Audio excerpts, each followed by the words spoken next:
We had to wait a year and a half for a raise. I should have had a raise in June, okay? But I couldn't get it because we had to wait 6 extra months. So which means it's 6 months of money that I'm not going to get. But I guess that little bit of money helps them buy other hospitals. I don't know. The senator from Upper St. Clair had an article in the paper the other day that he wants to know why they're still nonprofit. Oh yeah, that's McCullough. He's the county councilman. Okay. He actually represents the whole county. Right. He needs to find out. Okay. Can you tell me who you are and who you're with? Yeah. I'm David Hughes, and I am Executive Director of Citizen Power, which is an energy and healthcare advocacy organization. I'm also on the board of directors of the Western Pennsylvania Coalition for Single-Payer Healthcare. If we had a single-payer system in the United States, we wouldn't have a situation where a hospital like Braddock would be closed by a private entity like UPMC. Because under a single-payer system, there would be coordination to ensure that the needs of the people are met in the communities around the United States.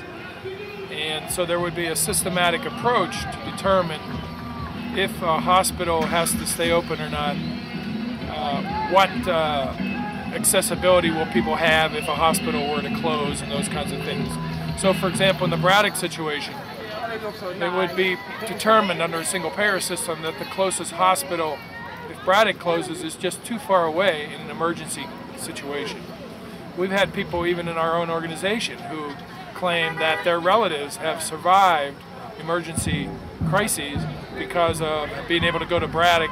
It's so quick and so close, and we're able to get stabilized fast enough to survive. Had they had to go 7 miles, 10 miles over to McKeesport or somewhere, they say their relatives would have died en route. So, there's many people in Braddock who cannot afford to get to other communities like McKeesport and Monroeville or Shadyside. So it's critical that it stay open, and under a single payer system we wouldn't be facing this problem. What are you going to do after we close? Are you? Are most of the people that are working there going to have jobs, do you think? Not many. We're sad to see that Braddock Hospital is closing. We lost Homestead Hospital quite a few years back, and we know what it's like to lose a community hospital. So if we can keep Braddock open, we're for it. Tracy Schaub from the Munhall area. My husband's an amputee, and saving Braddock Hospital would make a big difference. You don't know how many times for a quick emergency run we went to Braddock. There's really no other hospital run. I mean, I wish they would save it. Wish you a Merry Christmas. Wish you a Merry Christmas and a Healthy New Year. Say UPMC Braddock, call your state representative. A lot of hospitals around the country are closing, not just ours, and especially in poor areas and minority areas. And we think the poor have a right to health care as well as the rich. So our little fact sheet we're giving out kind of counters what UPMC has said in their PR, so that, we give people some data that they can call their Congress people and other people with. Did y'all know about the UPMC Braddock closing? Yes. We're aware. Their affiliation with Turtle Creek Mental Health Mental Retardation is valued. It's an inpatient care for people who become street addicts. It's needed here. I don't care what the volumes are. But if they can serve and they can save, they should stay. And they certainly have enough money to keep some form of a facility in this area. County Council has on its agenda as an action item approval of more than $1 billion in hospital revenue bonds exclusively for UPMC. Now, we've been down this road in the past with the UPMC where they come to County Council and ask for our approval to get these bonds. Obviously, it's a tremendous financial benefit for them. And in the past, County Council has blindly, and I emphasize blindly because they don't even read any of the underlying transactional documents, they've approved these bonds. Now, my position is, and I've introduced at Council something called a bond embargo that would say that we do not approve any bond issues for UPMC unless and until they make satisfactory arrangements, not just for Allegheny County, but for the people in the Braddock and also for the people who are serviced by Braddock Hospital to keep the hospital open at least long enough to provide for adequate substitute health care arrangements. All right, that's one proposal I have before council. Another proposal I have is that since they are withdrawing from UPMC Braddock, there should be a challenge to their tax-exempt statuses to that property. Now, you don't need to go to Harrisburg for that, Gretchen. You can file a tax exemption challenge right here in Allegheny County. I mean, Dan Honorato can have his own solicitor file with the County Board of Assessment Appeals a tax-exempt challenge. Now, I'm not saying we're going to win, but I'm also not saying we're going to lose. But I think it's important that there be a fair and open hearing as to whether or not UPMC should be able to maintain tax-exempt status at that site or any other site, given the fact that they're acting like a classic for-profit monopolist. How would that affect UPMC to file that just on that site? And is Dan Honorato taking those actions?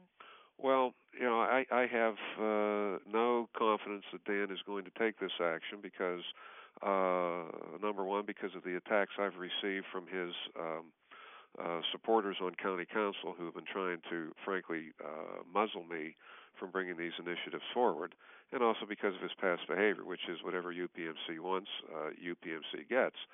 But I think these are important bargaining chips. I think if you put these things out there and UPMC realizes that they're not going to have carte blanche as far as getting county bonds, that there's going to be an objective look at how they're doing business in this area, that I think we're going to be able to negotiate a resolution that will be protective of the concerns and the interests of the people in Braddock and those people who are serviced by UPMC Braddock Hospital. Your first proposal to the council was that UPMC needs to service the needs of Braddock community. Is it possible for you to outline some of the issues that are foremost in your mind of the things that they need? Well, here's what I'm concerned about. Right now I think they're supposed to be at 8 weeks before they close the hospital. That's not enough time for anybody to react to anything.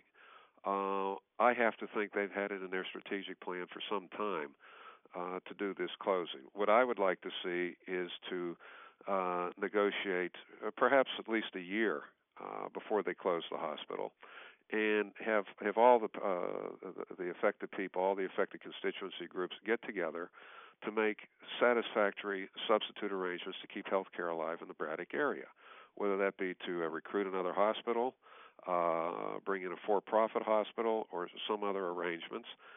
There is an orderly fashion to do this. Now, obviously, the best preference would be to keep the hospital open, period.